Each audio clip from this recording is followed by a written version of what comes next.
All right, this is a short reading appropriate to the occasion. The reading comes from an article by Peter Gordon that appeared in the New Spectator, and I got it from Three Quarks Daily, and it's about Karl Marx. You see the entire reading there on your screen, and so you can read along if you would like. Marxism has had a long and troubled relationship with religion. In 1843, the young Karl Marx wrote that religion is the opium of the people. It's a phrase that would eventually harden into official atheism for the communist movement, though it poorly represented the true opinions of its founding theorist.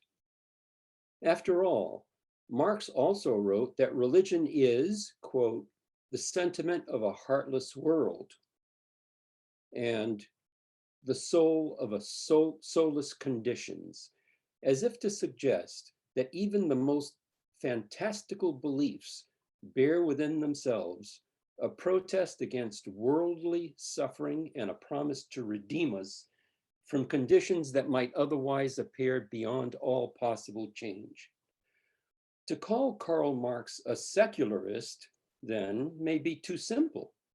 Marx saw religion as an illusion, but he was too much the dialectician to claim that it could be simply waved aside without granting that even illusions point darkly toward truth.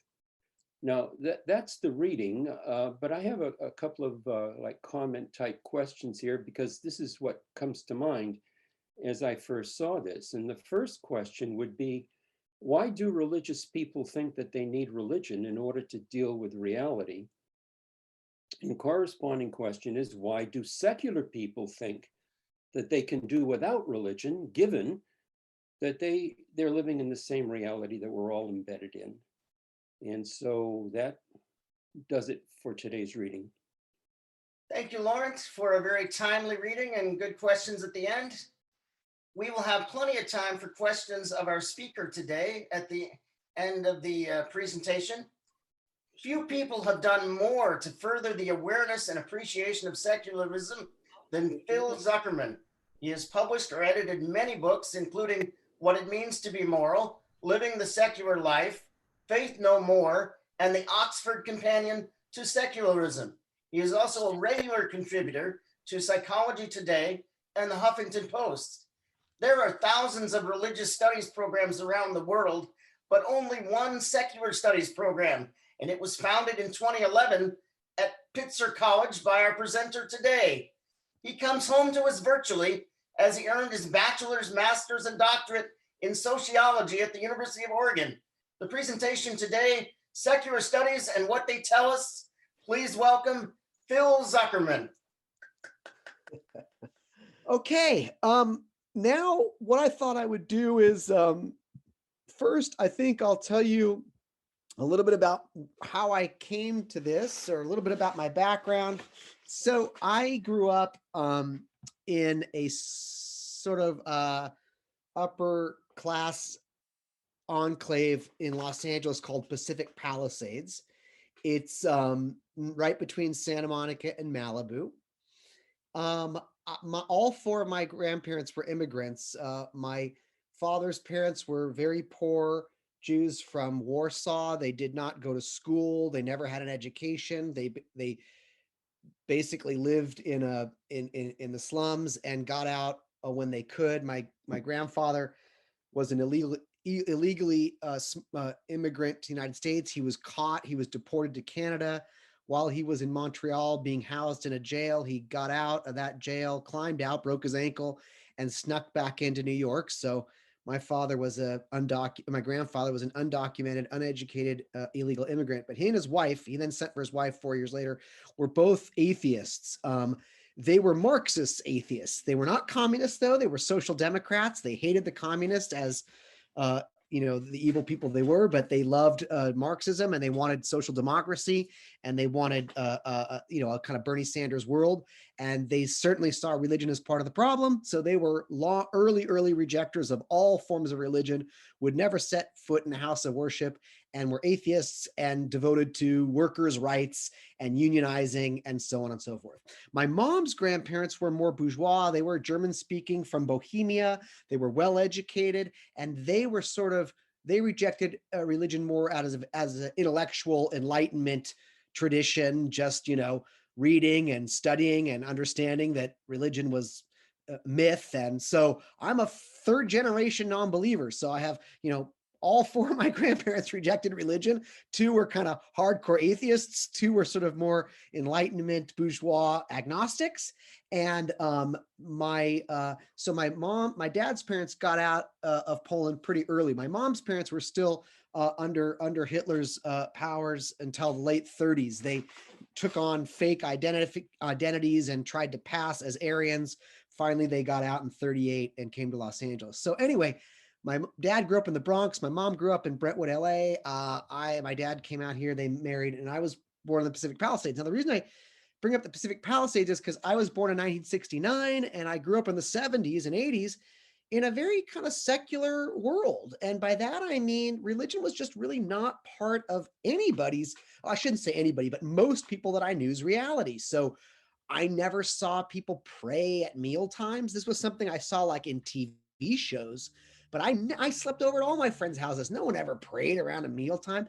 I never heard anybody pray at night, like now I lay me down to sleep. Again, these were things I saw in old movies. I thought this was something from a antiquarian, 1950s, 30s past or something. I never knew anybody who did this. I never had any teachers talk about the Lord or a missionary trip over Easter vacation. I played soccer, I played baseball, I flag football. No, I never saw a sport event open with prayer or begin with prayer. So there was really nobody went to church on Sundays in my neighborhood. Um, Actually, there was one kid, Spencer, who did.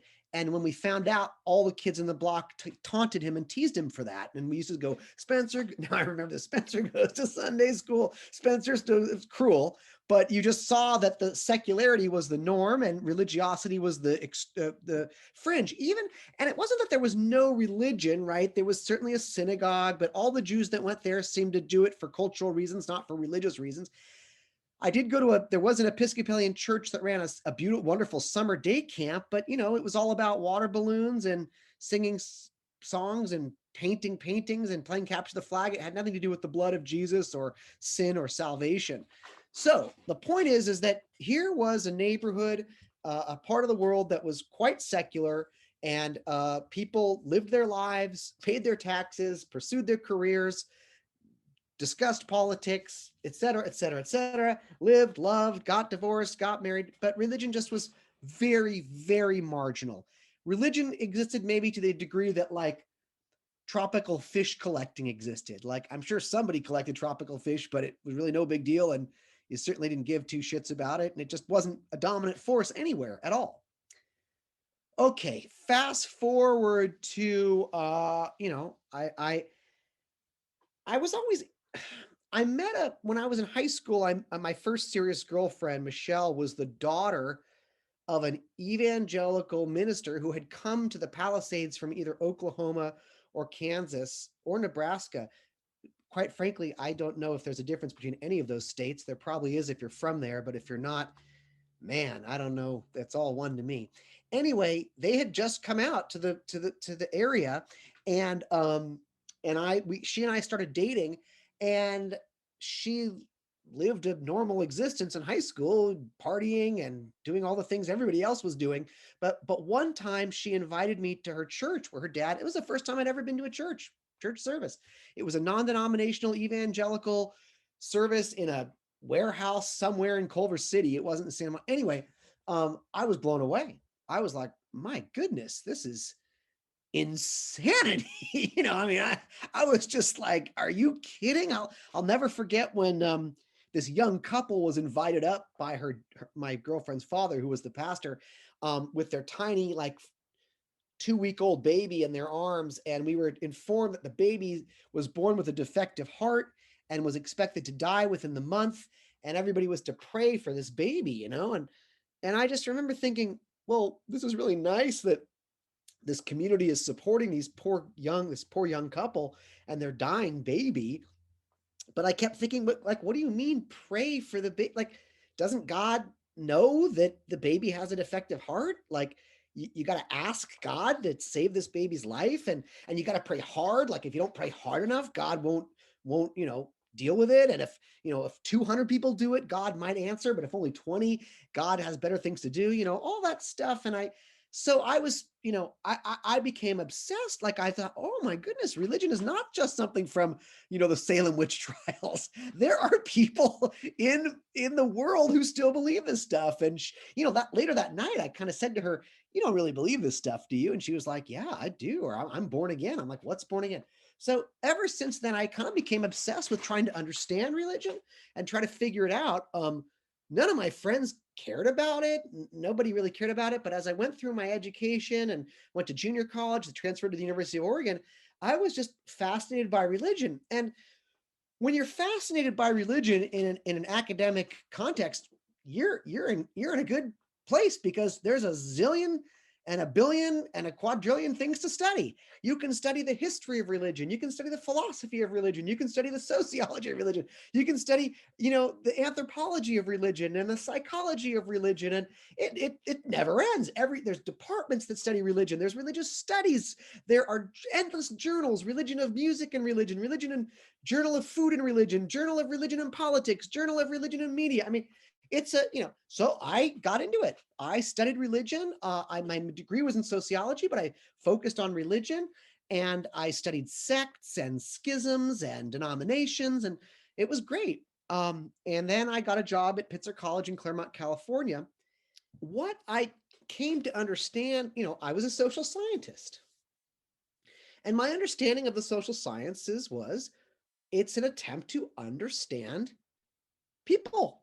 That's what all social science has in common, whether you're an economist, a political scientist, or a sociologist, or a psychologist. You're wanting to understand the human experience.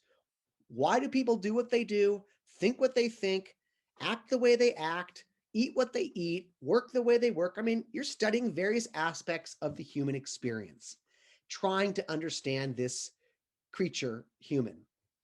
And that's why we're social scientists.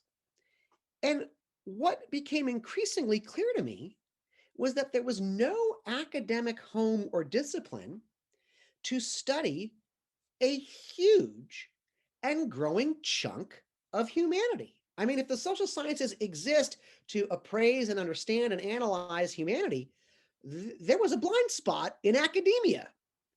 And I would go to the religious studies conferences. There's a zillion different religious studies societies, and they all have annual conferences. You can go to the Society for the Scientific Study of Religion, American Academy of Religion, blah, blah, blah.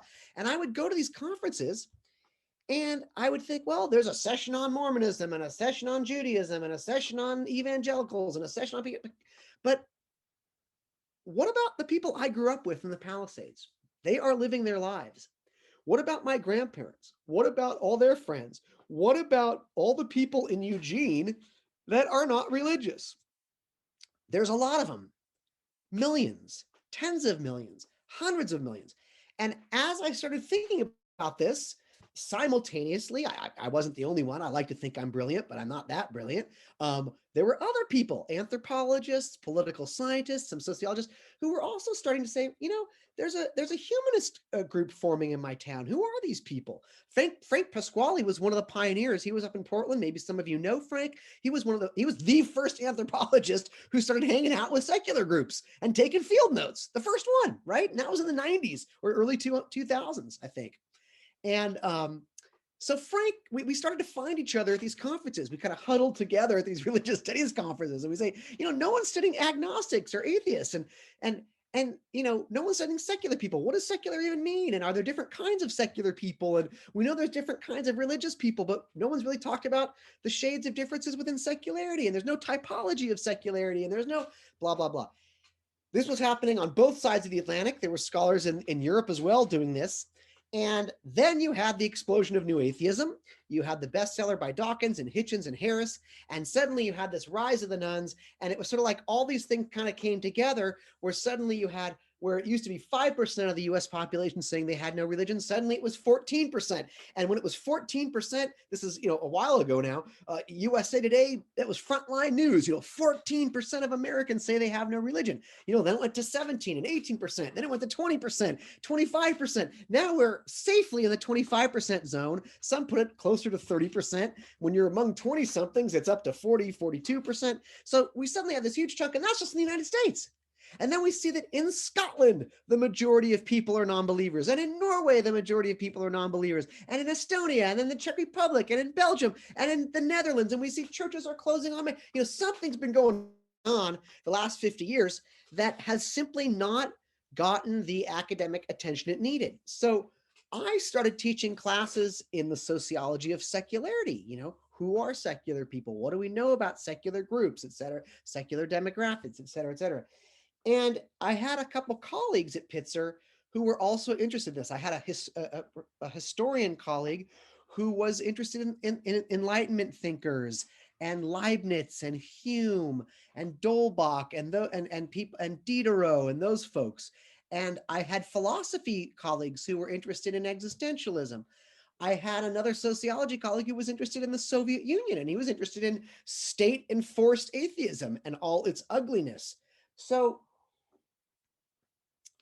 an institute emerged out in the East Coast, oddly enough, at Trinity College in Connecticut, where Barry Cosman was. And he got a grant to create an institute called I think it was called the Institute for the Study of Secularism in Culture and Society.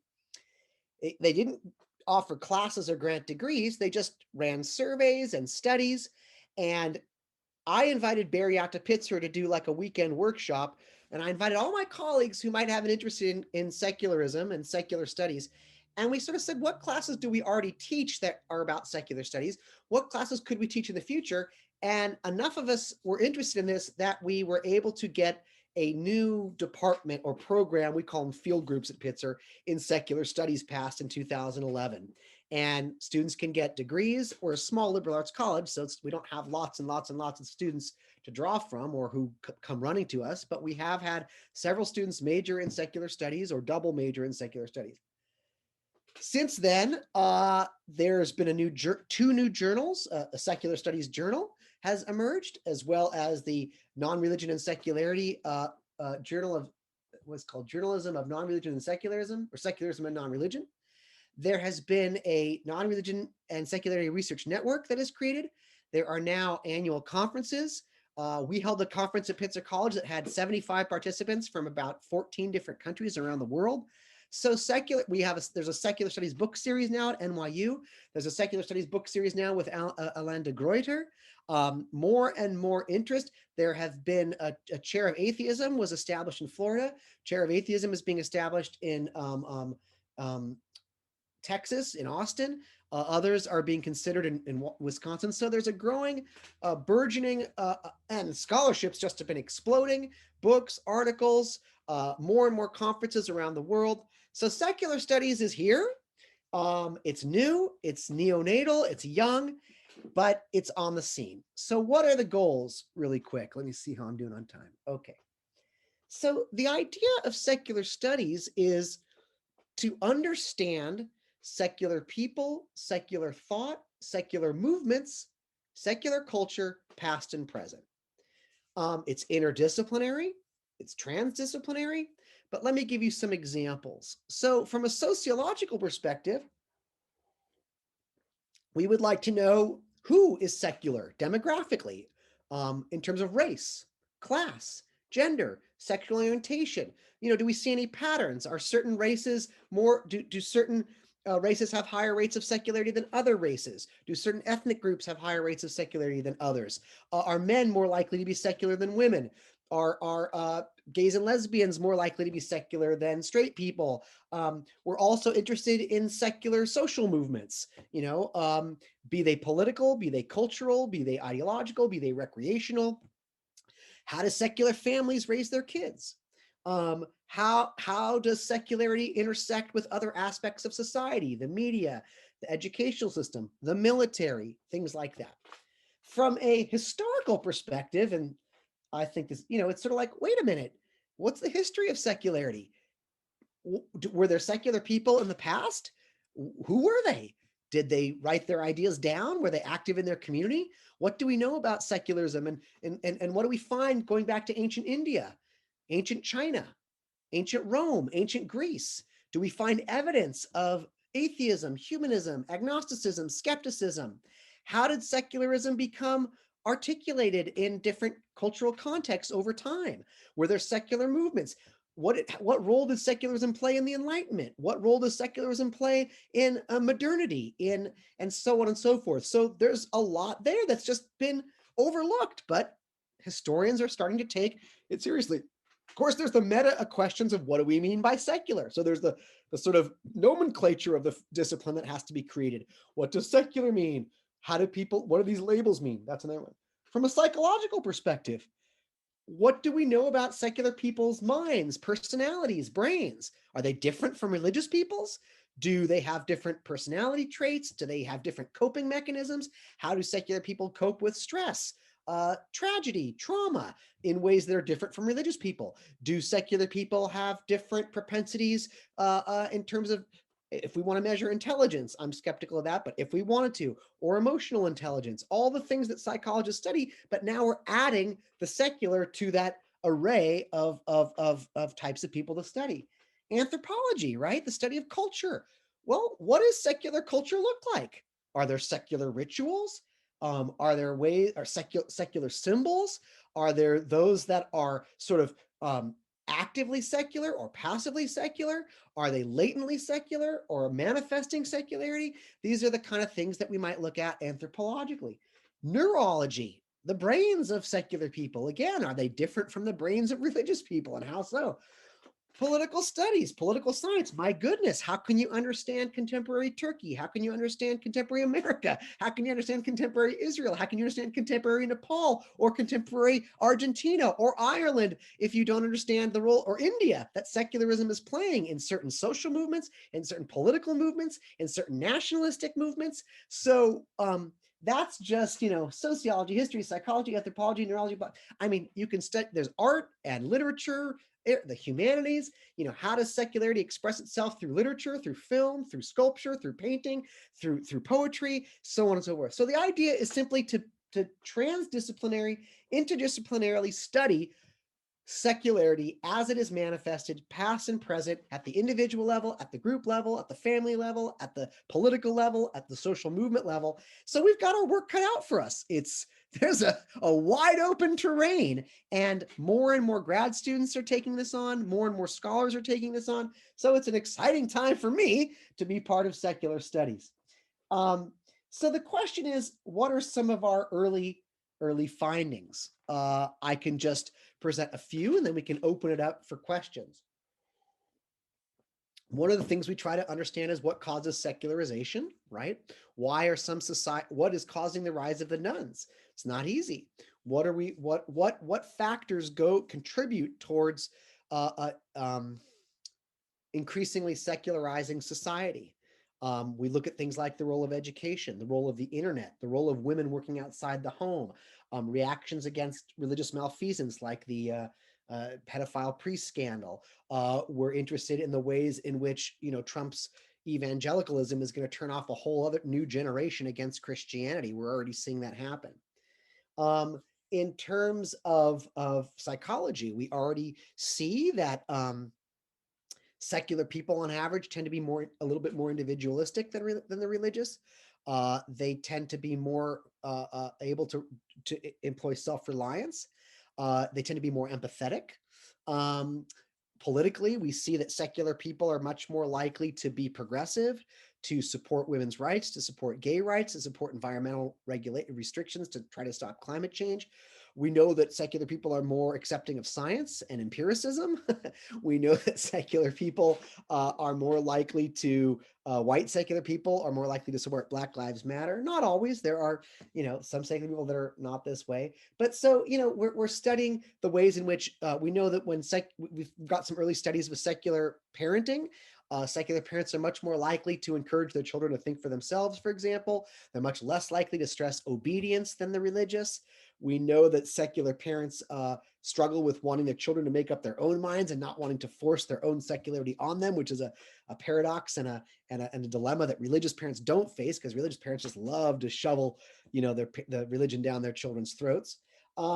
So we know politically that that nationalistic movements tend to be more religious, not always, but tend to. So where there's greater religiosity and that religion tends to fuel nationalistic conflicts. So secular people tend to be more internationalist, less nationalistic.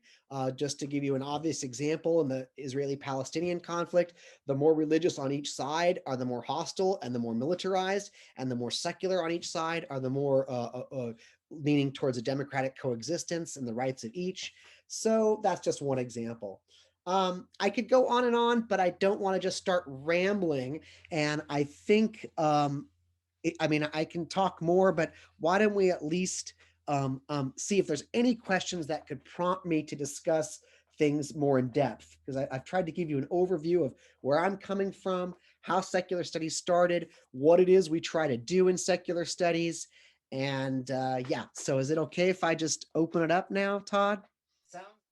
Phil, thanks for that presentation. It was very, very interesting in more than one way.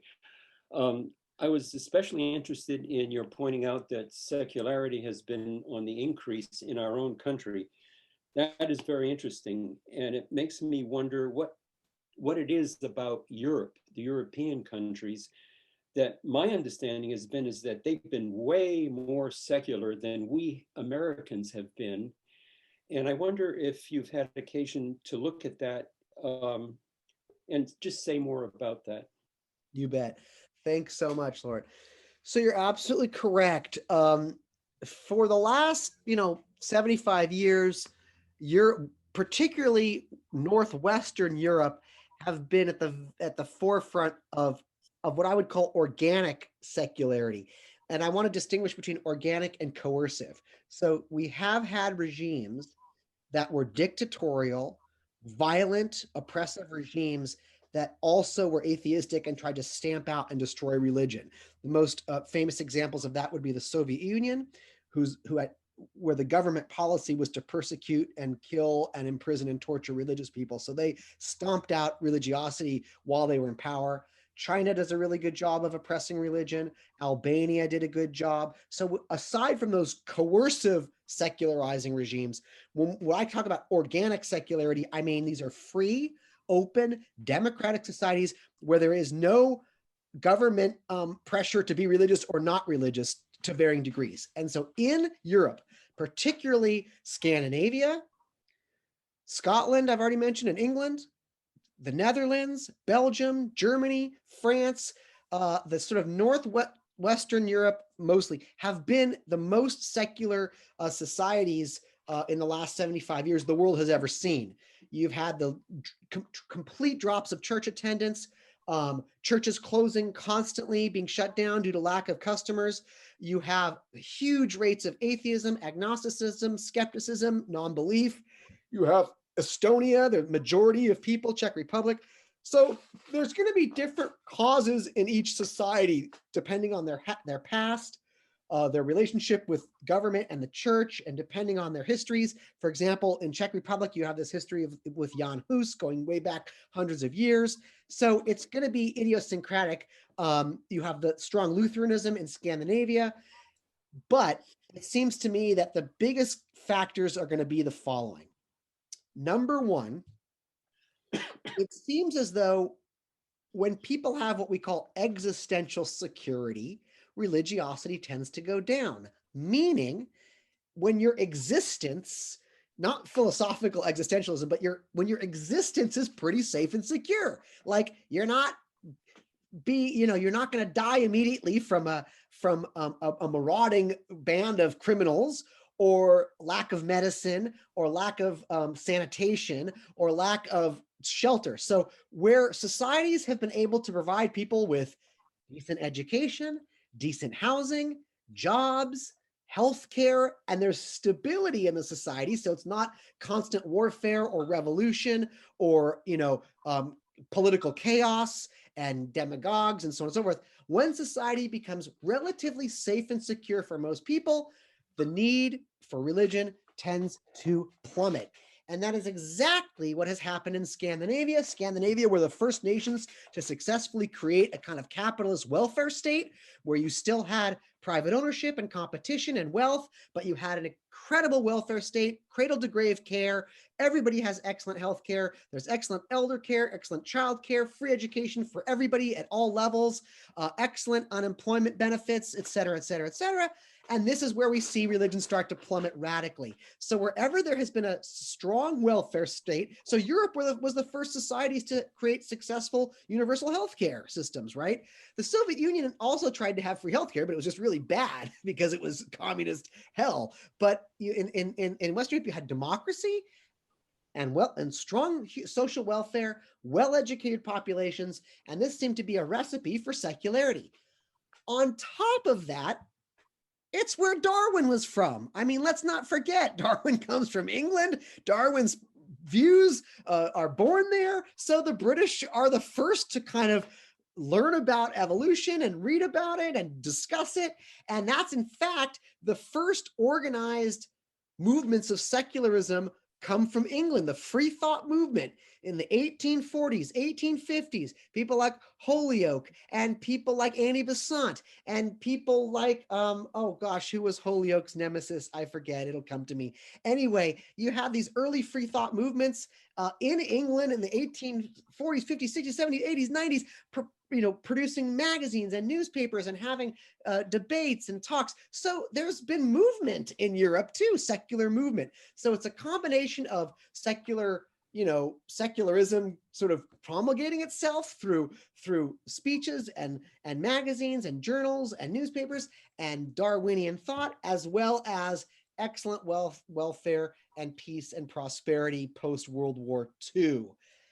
And again, there's going to be different explanations for different societies. For example, in Scandinavia, you have more women working outside the home and paid labor than anywhere. And that's where you see whenever women can work outside the home for paid employment, they become more self-sufficient, they have more agency, and they are less reliant on charity, they are less reliant on church community, and they are too tired on Sunday mornings to force their husband and children to church. So the bottom line is that there's a lot of factors at play here. When women's empowerment increases, religiosity also tends to go down. So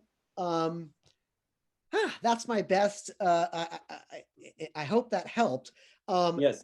Absolutely right that the United States was often held up as, well, here's this modern wealthy society and it hasn't secularized like Europe, so maybe Europe's the exception and America's the rule. But of course, what we've seen now is societies all over the planet are secularizing. Japan has secularized radically in the last 75 years. South Korea, Vietnam, well, it's communist atheist, that's not a good example.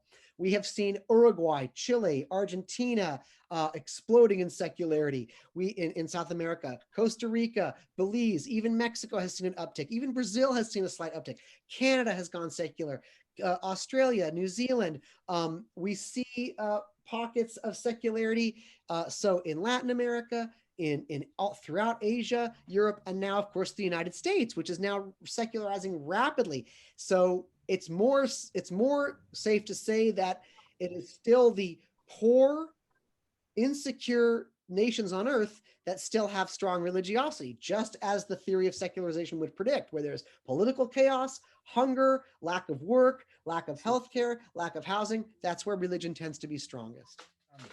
I'm reading The Nation from a couple of weeks ago, and it's a book review called, and it talks about the nuns, a woman who's written extensively about the nuns. And in there, it says that 27% of American nuns still consider themselves spiritual. And I wonder if you could comment on that. And also, I'm concerned with as the rise of secularism, the backlash from fundamentalists. Okay, thank you so much. I'll try to take the first one first and the second one second.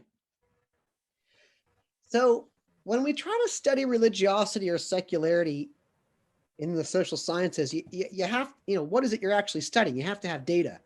So we usually talk about the 3 B's: belief, behavior, and belonging. When you're talking about religion, the 3 B's. Do you believe in the supernatural? That's your belief. Do you do behaviors that are related to that? Fasting, feasting, circumcising, praying, genuflecting, church attending, things we can actually see people do. And then belonging. Do you identify with a religious group or tradition or denomination or church or community? Belief, behavior, and belonging. When you ask people, what is your religion, or what religion do you belong to? That's just a belonging question. It doesn't talk about belief or behavior. Just, do you identify with the religion?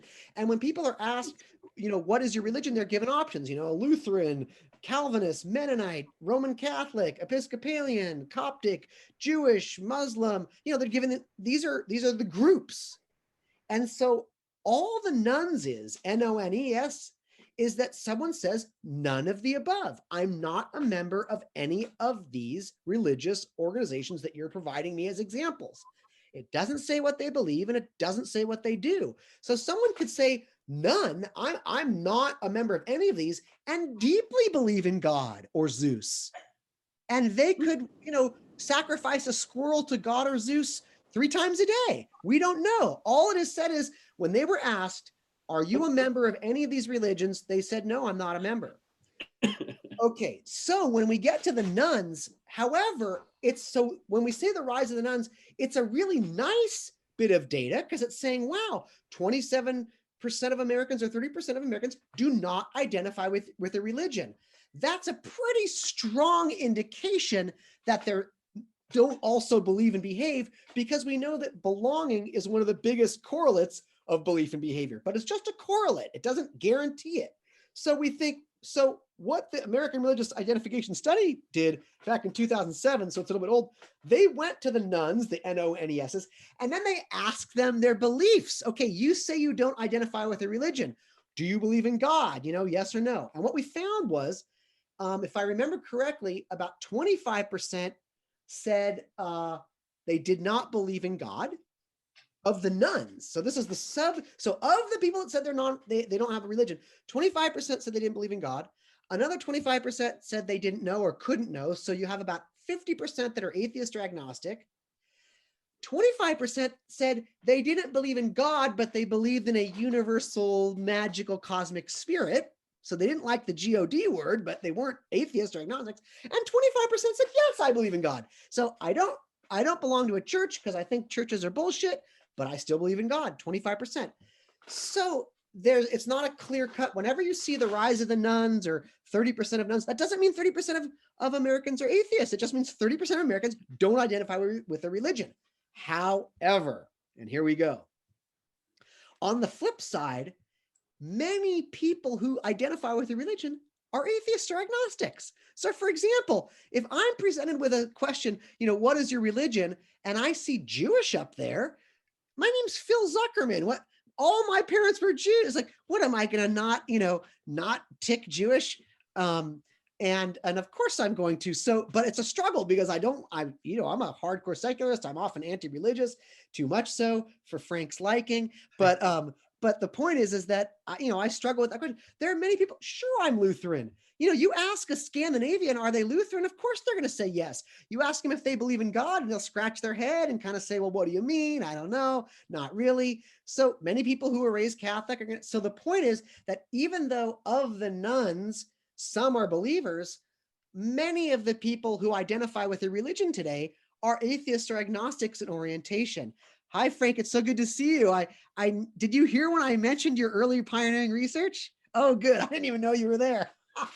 Good to see you, Frank. Okay. So to answer your first question, I would say that's correct. Oh, and then you said spiritual. I think you said in that Nation article the writer said that a certain percentage of the nuns are spiritual. Yeah, so spiritual tends to be that other category where people don't like to say they're religious for whatever reasons. Usually they have problems with religious institutions or religious dogma or religious fees and dues or whatever. They have a whole host of, they don't like the conformity of religion. They don't like the forced, creeds of religion, but they're certainly not impurist, hardcore rationalists, all that exists in the world is matter and there's nothing out there. No, they believe that there's something more, something ethereal, something spiritual, something transcendent, all these words that have no meaning but sound very poetic.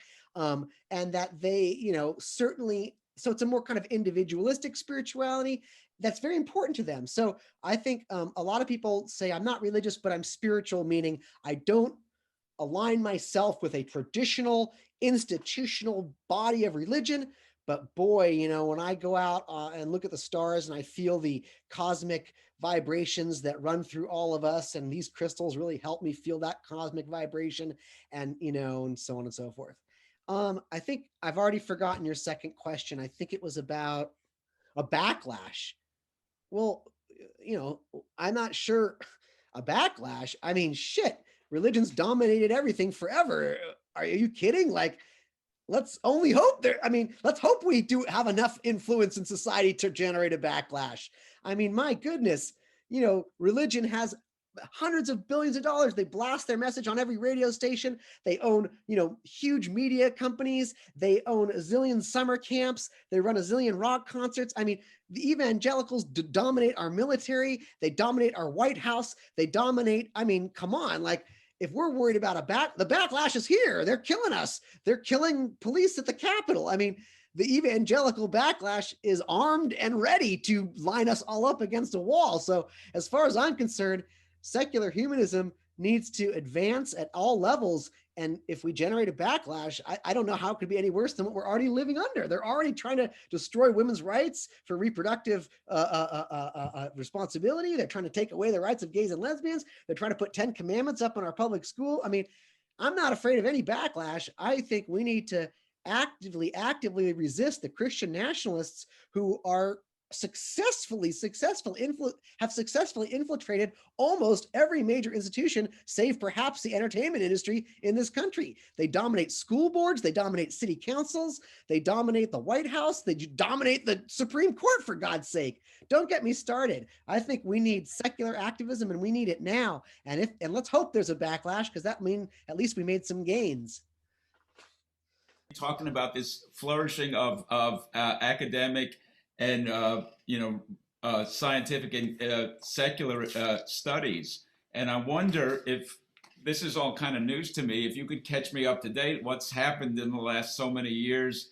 If you've got any good research results and so on. In particular, 3 issues I can give you that maybe you could quickly give me an update on if there's any progress. The first was one thing that Frank Pasquale told us probably about 15 years ago, maybe more, was that the largest group in America that was majority atheist agnostic was the Unitarian Church. Is that still true, or has the growth in the nuns eaten away at their large percentage of atheists and agnostics in the Unitarian Church? The second is the issue of, was Abraham Lincoln secular? There was I always thought he was, and then around the turn of the century, I think there was a book that was very well regarded that tried to show that Lincoln was under the influence of a prominent New York preacher. Has any research come out that could maybe set that back a little bit? And the third is, do you see anything that the growth of the nuns is increasing, has actually shown that the some churches would now be more willing to form alliances with groups like ours to do good, if we can help them do the same good that they want to do? And last of all, where can I get in touch with some of this research? Is there an online place where this interesting new work is being discussed and promulgated? Yeah. Okay, so to the last question, I would say you can Journal for Secularism and Non-Religion is open access. So you can just go to the Journalism of Secularism and Non-Religion and see recent book reviews, articles, research. Secular Studies Journal is brand new, but that should be open access as well. I'm not sure if it's accessible yet. I think there's only been one or two issues out, but more are coming. You can also go to the Non-Religion and Secularity Research Network, NSRN. They publish tremendous amounts of journal articles and books and so on and so forth. So you can go to the Journal of Secularism and Non-Religion. You can go to the Secular Studies website. You can go to Non-Religion and Secularity Research Network. There you have it.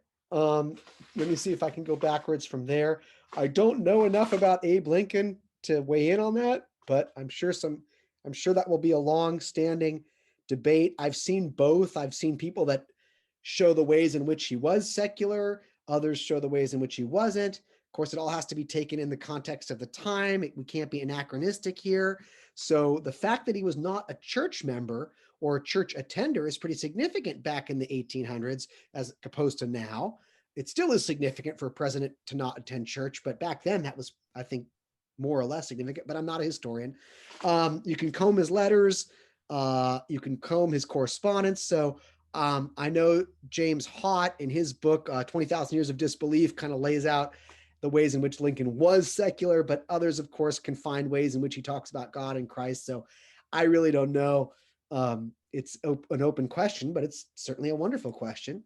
And in terms of what's the largest atheist or non-belief group, Frank can speak to that more. Frank and I co-wrote a book called The Non-Religious, which was an attempt to present all extant research on secular people. And Frank wrote wrote the chapter rather on organized secularism and communities and movements. So he really spent a long time with this. What I can say is, and I'll let Frank answer as well, is, how do you judge whether someone is a member of something? Does it mean that they like something on Facebook? Does it mean they've added their name to a mailing list? Does it mean they pay dues? Does it mean they have face-to-face interactions? Does it mean they subscribe to something? It's really hard to know, and it's hard to tell. And so, yeah, I think there's a lot of non-believers among the UUs, but there's a lot of non-believers among most Jewish congregations as well. And there's a Buddhist monastery in Mount Baldy near me. They're all atheists. They just they're Zen Buddhists who I guess believe in reincarnation or something, but they don't believe there's a God. So it's tricky. It's really hard to get that. Frank, do you want to respond? No. Okay. I'm not really sure. It's hard to know. I know the last time I checked, the largest organization of self-identified non-believers in the world was the Human Ethics Forbund in Norway, the Human Ethical Society. I think they had over 75,000 members, maybe more. I used to check in with the Freedom from Religion Foundation on their numbers and the American Humanist Association on their numbers, but it was hard to get actual numbers again, because it was sort of like, well, what counts as a member? The AHA would say, well, we have this many people who follow us on Facebook. Is that a member? Hard to know. I know that the American Atheists numbers have stayed really low. I know that FFRF has seen a huge increase, but they're small. They were small to begin with, so a huge increase doesn't mean that much. I also know you have this Secular Student Alliance now, which has branches all over the United States, but how many active students do they have? So this is the kind of thing we have to study as secular science, secular studies. Like, what are the organizations out there? How many people are involved? Phil, can people hear me? Yeah, we got you. The only thing I would very, very briefly add is that in my analysis of the available data, and they're not nearly enough, but given all the data available, secular individuals also tend to be rather careful about their social affiliations, their social identifications, their social connections. I think it's part and parcel with a kind of a natural skepticism about things, and a caution and an unwillingness to be intellectually overrun or controlled or undermined by groupthink or herd mentality. And so that's why you may find that over the long haul, secularist organizations may tend to be undermembered, but part of the reason is that seculars generally tend to be cautious. I remember one fellow who was very, very important, Sid Lezak, who was a lawyer in Portland, Oregon. I remember interviewing him for my research. He was lifelong, like Phil, a lifelong Jewish secular who said, it's almost a little bit like Groucho Marx. I always reserve the need or opportunity to leave an organization that no longer fulfills my expectations for human ethics and morality. In other words, he's always kind of on the borderline, and he's evaluating whether or not the organizations are doing the kinds of ethical things that he considers essential to productive human life. And so that's something to keep in mind, I think. Anyway. Thanks, Frank. And what Frank said speaks to just kind of what we know from the social psychology and the psychology studies from a few people out there, that we're secular people tend to not to be joiners, at least secular Americans, but all in other countries too. We're just not joiners for all the reasons that Frank just outlined. So that plays into it as well. Yeah. Hey, I'm delighted that you've come on board and giving us such good information about academic study. I wanted to kind of ask you about the history and the newness of this, because back in about 2000, I went to the AHA convention, and they had a speaker there who was attempting to talk about kind of the psychology and whatnot of religious people versus seculars. And we had a little meet and greet afterwards. I asked him where research on this was being done. And he said at this point, he said, this is like the third rail, that there is, religious people don't want themselves to be studied. There you are. Yeah, yeah, they don't want there's so much resistance in academia against studying religious people versus secular people and their ways and means and whatnot. So that was my perspective that I gained back in about 2000. So I wonder if you can speak of this. Was this accurate, what I was told back then? And has there been a groundswell toward the study that you're indicating is such a burgeoning, beautiful thing? Thank you. Thank you. Yeah, I mean, I think it was just not, people weren't talking about it. It just was it just wasn't on the table. I think when people and Frank was at that gathering in Pitzer when we first met, I think, I don't know, my recollection was that there wasn't so much there wasn't a lot of hostility. I think there was just a lot of head scratching, like, why should this exist? What do you mean? Why would we study, secularity? And so I think we more had the struggle of trying to say, this is important, but there wasn't too much hostility that I experienced personally. I don't know if others have. I take that back. I remember one of the towering figures in sociology in the US, a man who never left his office and never filled out a single survey or asked a single question or did a single in-depth interview, was Peter Berger.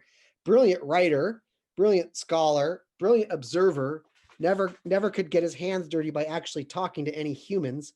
But Peter Berger, I remember, who wrote, he was a towering figure in the sociology of religion and in sociology in general. He wrote a book called Invitation to Sociology, which was just a best-selling intro book to sociology. I love it. It's brilliant. I remember when we got our secular studies department off the ground at Pitzer, he emailed me and he said, I certainly hope that you're not just going to use this as a platform to push atheism. And I thought that was really interesting, given the fact that Peter Berger published 3 books of Christian proselytizing, where he tried to explain why God exists.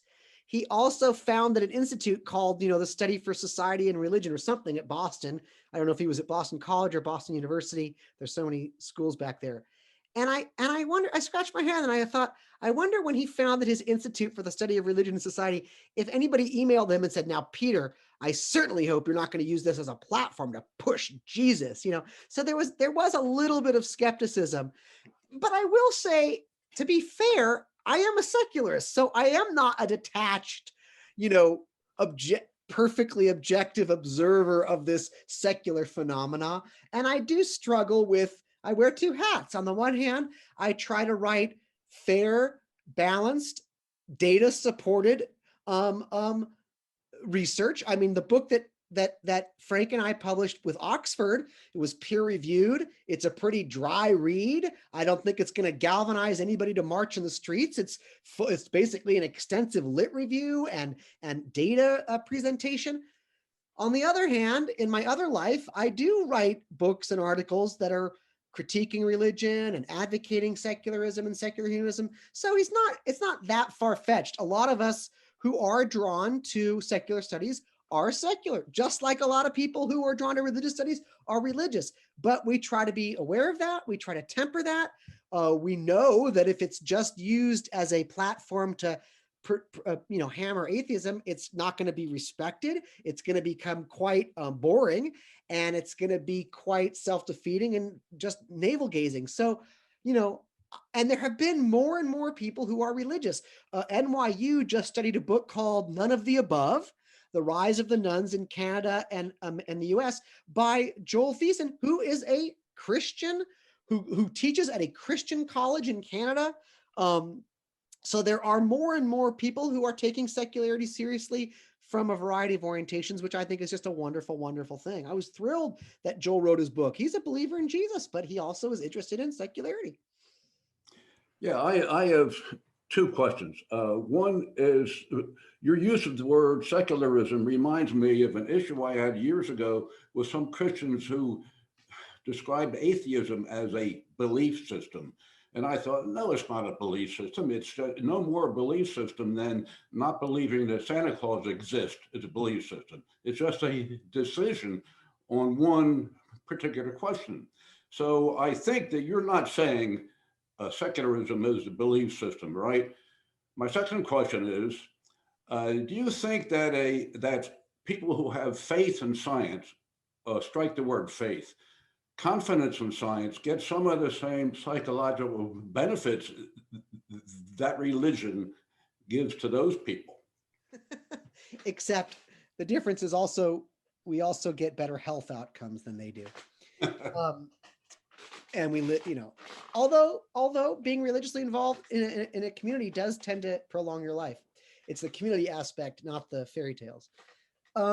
So what I would say about your first question is secularism, right? I like to think of three versions of that. What I would call a kind of political secularism, a sort of philosophical or skeptical secularism, and a kind of demographic or social secularism. So the first one, political secularism, is simply, good old Jeffersonian French laïcité, separation of church and state.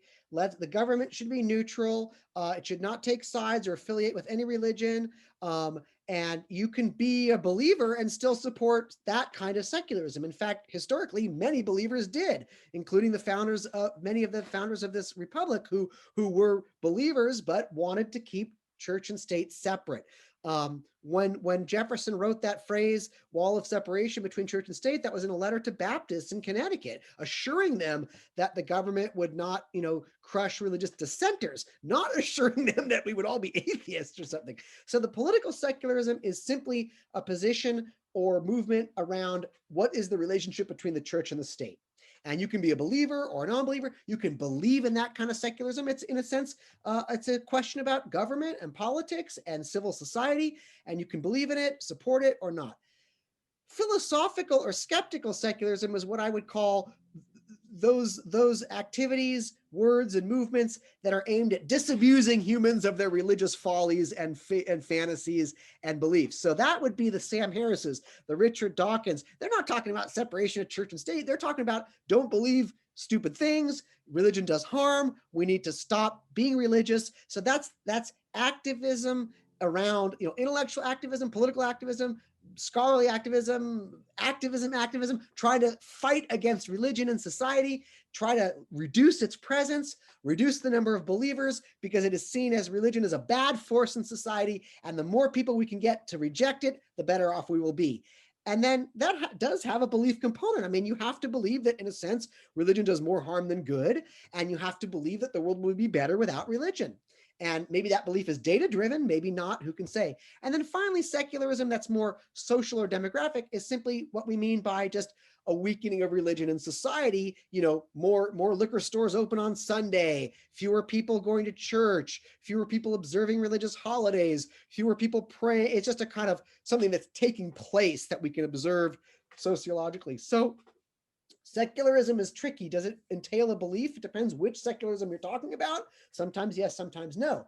Atheism is simply the lack of a belief in God or gods. So in that sense, no, atheism is not a belief at all. It's the absence of a belief. It's no more like it's just, someone who doesn't, not playing chess is not a hobby, being celibate is not a sexual position. So it's an absence of belief. That said, in the real world, most atheists go beyond that. They don't just sit around all day not believing in God. They do believe in a kind of natural world. They have a kind of naturalistic orientation to life and to the universe. They tend to believe in things like justice, which you can't prove. They tend to believe in love and the value of education. So there are many beliefs that come with being an atheist, but atheism itself is simply a lack of a belief in God or gods, for sure. Could I? I'll read the This is next. why I like I- humanism, because humanism is asserting I do believe in the good potential of humans to solve problems, fight for justice, end poverty, and fight disease. I believe in humanity's potential. That is a belief, and I believe it's a belief grounded in evidence and data. I think most people, most of the time, are good, not bad, and so on and so forth. But that's where I like the term humanism, because it's an affirmation, right? I'll read the next question in the chat from Val Humble. He wonders about the effect of Trump on young people's religious views. Great. It's going to cause them to reject all this nonsense. Trump's probably done more for atheism than anybody in the history of atheism. I mean, my goodness, Trump's turned off more people from Christianity than Dawkins, Hitchens, and, combined. I mean, I think what you will see, in fact, we had some early data. There were scholars at Berkeley when they were first when everybody was speculating on the rise of the nuns, a lot of it was just that, speculation. The first empirical article that I remember that came out was from these two guys at Berkeley, I forget their names, and they had the data to show that a lot of people were rejecting their identification with Christianity specifically as a reaction to the Christian right, that they did not like the rightist politics of Reagan, Bush, what was going on in Central America, the anti-gay rights stuff, that people were upset with the Ann Coulters, the Pat Robertsons, the Sean Hannitys, and basically just the Christian right. And so they were no longer wanting to identify as Christian, and they were ticking none as a kind of reaction against the politics of the religious right. And I think that there's no question that, every single blonde spokesperson for Trump wears that little crucifix around her neck. Everybody on Fox News talks about Jesus. Trump holding up that Bible in front of that Episcopalian church while gassing protests. I mean, to me, he has done just like in Ireland with the Catholic pedophile priest scandals and the homes for pregnant girls that were, killing and murdering children. That has caused a huge backlash in Ireland against the church and against religion, against Catholicism. I think we're going to see a huge backlash. Look, those demonstrators had erected gallows in front of the White House and giant crosses in front of the White House. I mean, anybody who's paying attention now, in a way, it's kind of tragic because there's so many wonderful Christians doing so much wonderful good in the world. The majority of Christians in the United States are not Trumpers. The majority of Christians in the United States are not fanatical nationalists. The majority of Christians in the United States are doing good, living decent lives, raising their children, and good members of their community. So I feel really bad for them that their symbols have been usurped by these fanatical terrorists, but that's the reality. So I think we're going to see a huge, huge increasing rejection of Christianity by the youth, because they're going to see it as a symbol of homophobia, racism, Trumpism. So there you go. I'll read the next question from Jill in the chats. What role do you think the Holocaust had in Europeans rejecting religion? Oh, a small question there. A minor question. I can answer that quickly. I think about that a lot. To this day, I read Holocaust books obsessively. I think I read 3 this last month. One of the best I read was a guy who escaped from Auschwitz. He was in Auschwitz for 3 years, and his escape was incredible. And because of his escape, he was able to save hundreds of thousands of Hungarian Jews, most who did get killed at Auschwitz, but he saved a good chunk of them. And I forget, it's called like I Escaped from Auschwitz or something you can find on Amazon. Um, I think a couple things. I think the Holocaust itself was largely the end result of centuries of Christian anti-Semitism that are rooted in the Gospels. So Christianity very explicitly blames the Jews for Jesus's death. Jews are explicitly targeted as the killers of Christ. And throughout European history, Jews were constantly being killed, driven out. Jews were the other of European history.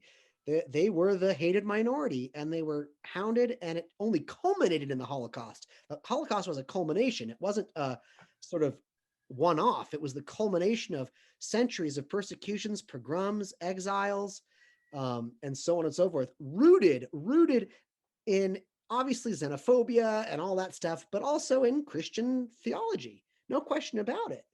So I think the question then is, what role did it play in Europeans' loss of faith? I would say not much. I think most Europeans were like, oh, too bad for them. They were either like, well, I mean, my neighbor across the street, his father hid in Warsaw throughout the years. He was actually a professor at the University of Oregon. I interviewed him, and he survived the Holocaust. And when on the day of liberation, all his neighbors said, "Yay, Hitler's gone," and he killed all the Jews. So it was a 2-for-1 deal for the Poles. They were happy to be rid. When the Warsaw Ghetto Uprising was taking place, the Poles set up chairs and bleachers on the buildings to watch as a sport event. So I don't think most Europeans gave 2 shits. Some did. The Danes saved their Jews, but I don't know. I think more it was just the devastating catastrophe of World War II to Europe. I mean, the cities were in ruins. People were living in starvation and cold for years. I just read a book about these Dutch girls who would, not Jews, but Dutch, they were communists. They would lure German soldiers to the woods, pretending that they were going to have sex with them, and then they would shoot them with a pistol in the back of the head. So fascinating heroes. One of them was finally caught by the Nazis and killed 2 weeks before the end of the war. Anyway, I think the Europeans just suffered mightily from World War II, Holocaust being irrelevant. I think they were suffering from starvation. The Nazis killed many Poles. The Germans destroyed Poland. They destroyed Lapland. They occupied Norway. And when they were leaving, they just burned every village in Lapland on the way out. So I think it was more just the horror of World War II in general that everybody except the Swiss and the Swedes were privy to: occupation, deprivation, exploitation, murder, assaults. I think that did, and they, so many lives were lost in World War II that I think it may have affected European sense of like, can there really be a God amidst all this cruelty? And I don't mean to downplay. There were many Europeans, of course, who helped Jews and saved Jews, to be sure, and they were heroes. I just 2 months ago, I read about Irena Sendler, who was a non-Jewish Polish woman who saved about 2,000 Jewish children by smuggling these babies out and finding homes for them. And she was tortured and almost killed herself. So there were many heroes. I don't mean to say that all Europeans didn't care, but I think most had their own troubles to deal with than worry about some Jews in Poland getting gassed. But so yeah, I think the Holocaust was clearly, World War II was clearly had an effect on the European psyche and the European consciousness, and may have propelled a desire for humanist solutions rather than religious solutions. And maybe they were like, you know what, religion, I think we need to get our shit together ourselves and create more sustainable human-based institutions and educational systems. It's interesting. In Scandinavia, hospitals used to be called lazariums.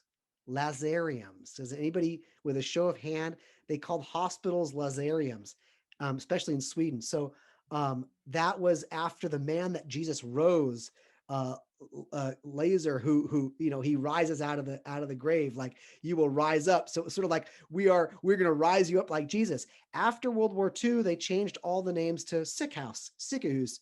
Hospitals are just the sick house, and secularized that name. Sick house maybe is not the nicest name for a hospital, but that to me, that was a symbol of just kind of getting rid of the Christian dogma and verbiage and replacing it with secular verbiage as a symbol of a secularizing society, for sure. Yeah, but Phil, first of all, it's really hard to get excitement through Zoom as a speaker, and you are just knocking it out of the ballpark. You are just your energy, your excitement for the topic is just coming through so strong. So I want to commend you, because it's tough to bring excitement to a topic when we're so distant. But thank you for that. I appreciate it. Yeah, my question is though. I've had so many questions, but my one this moment is, you talked about belong, believe, behave, and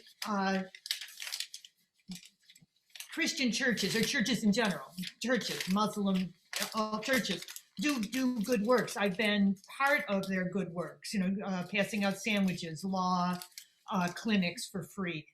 I don't see humanists, secular, atheists. I don't see these behaviors and I am curious how is these religions decrease, how these good works will be continued. I think that's a really excellent and fair question. I agree. I think there's actually a lot of things that religious communities do that simply don't have what's the word, a doppelganger in the secular world. There's a Church of the Brethren in Laverne, nearby where I live, that is very on the progressive extreme end of that denomination. They have youth clubs, elder clubs, book clubs. They have converted half their parking lot into a garden to feed their locals. They work with Meals on Wheels. They do all kinds of disaster relief. They do all kinds of working with food banks. I mean, it is a hub. And they then network with other religions. So they have these interfaith charity groups. They network with Muslims and Jews and Catholics, all doing things like feeding the hungry, housing the homeless. The Quakers, bless them, talk about atheists. Yeah. The Silent Friends here in Claremont have been housing something like 20 homeless families for 2 years, in their sanctuary. And they get around the zoning rules by having a volunteer stay there every night. They do what they need to do.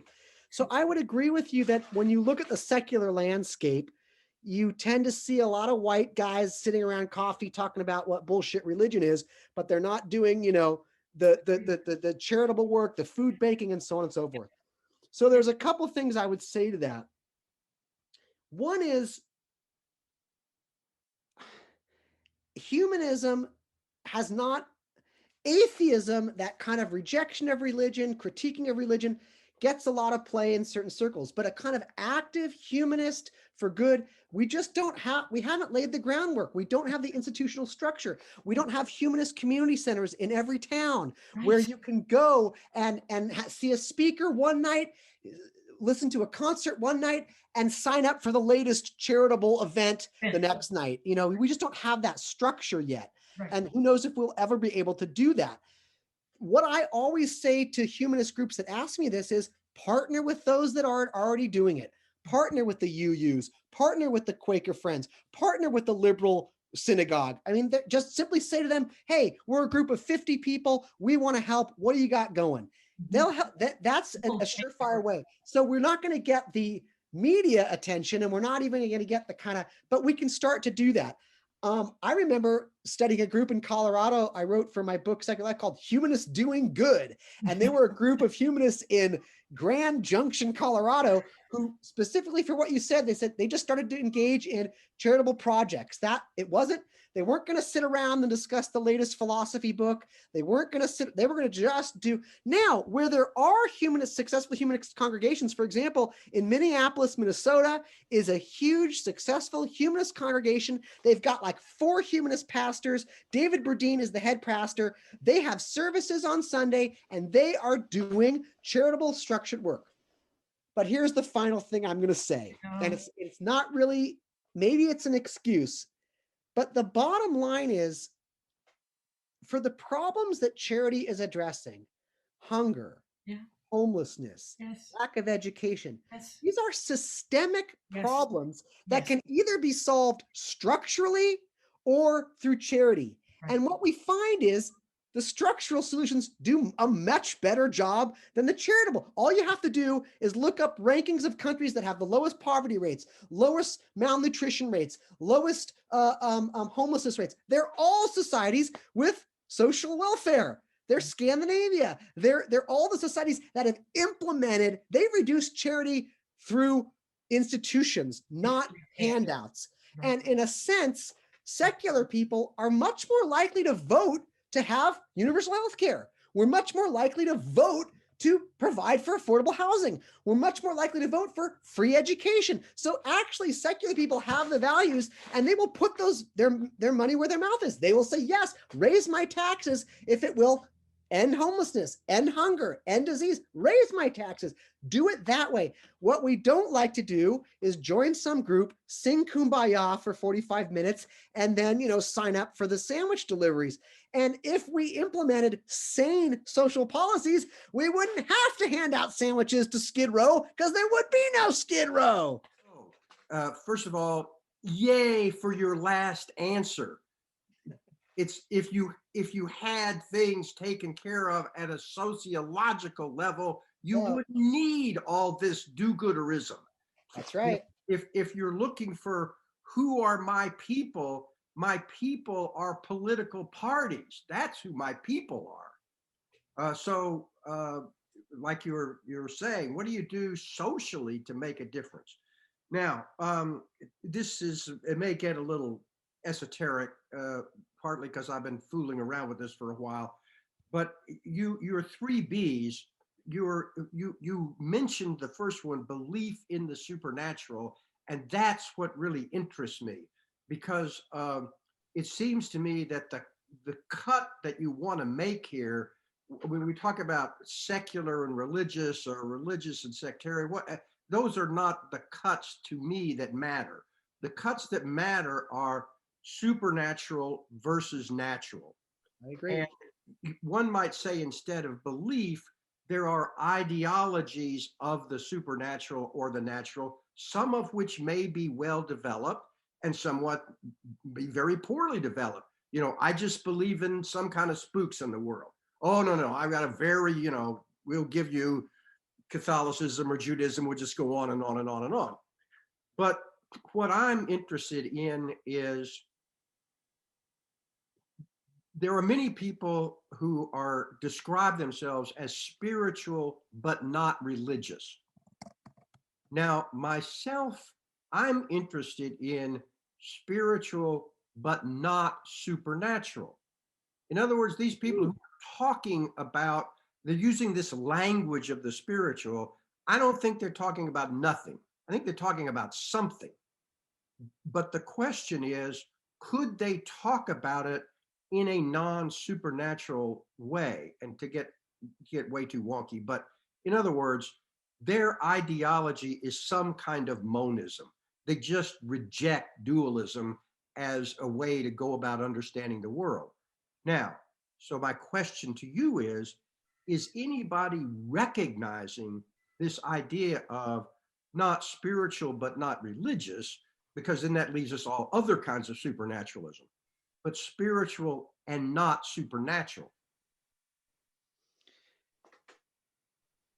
Are you asking if anybody is looking at that or acknowledging that? Have you ever heard of such an idea in your world?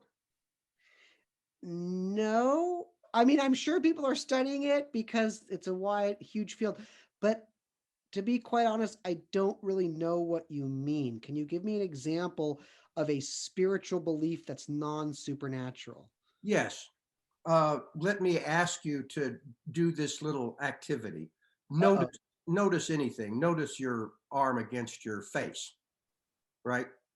And if I ask you who's doing that, you will immediately think, or you might have said out loud, me or I am, some kind of blah, blah, blah. And it's immediately clear that blah, blah, blah, that's not what's doing it. There's no form of mental activity in the sense of thoughts or images that are doing it. Some aspect of your being is the thing that's doing the noticing, so to speak. Now, if you take yourself to that place, it's a very odd kind of suggestion, but most people can do it.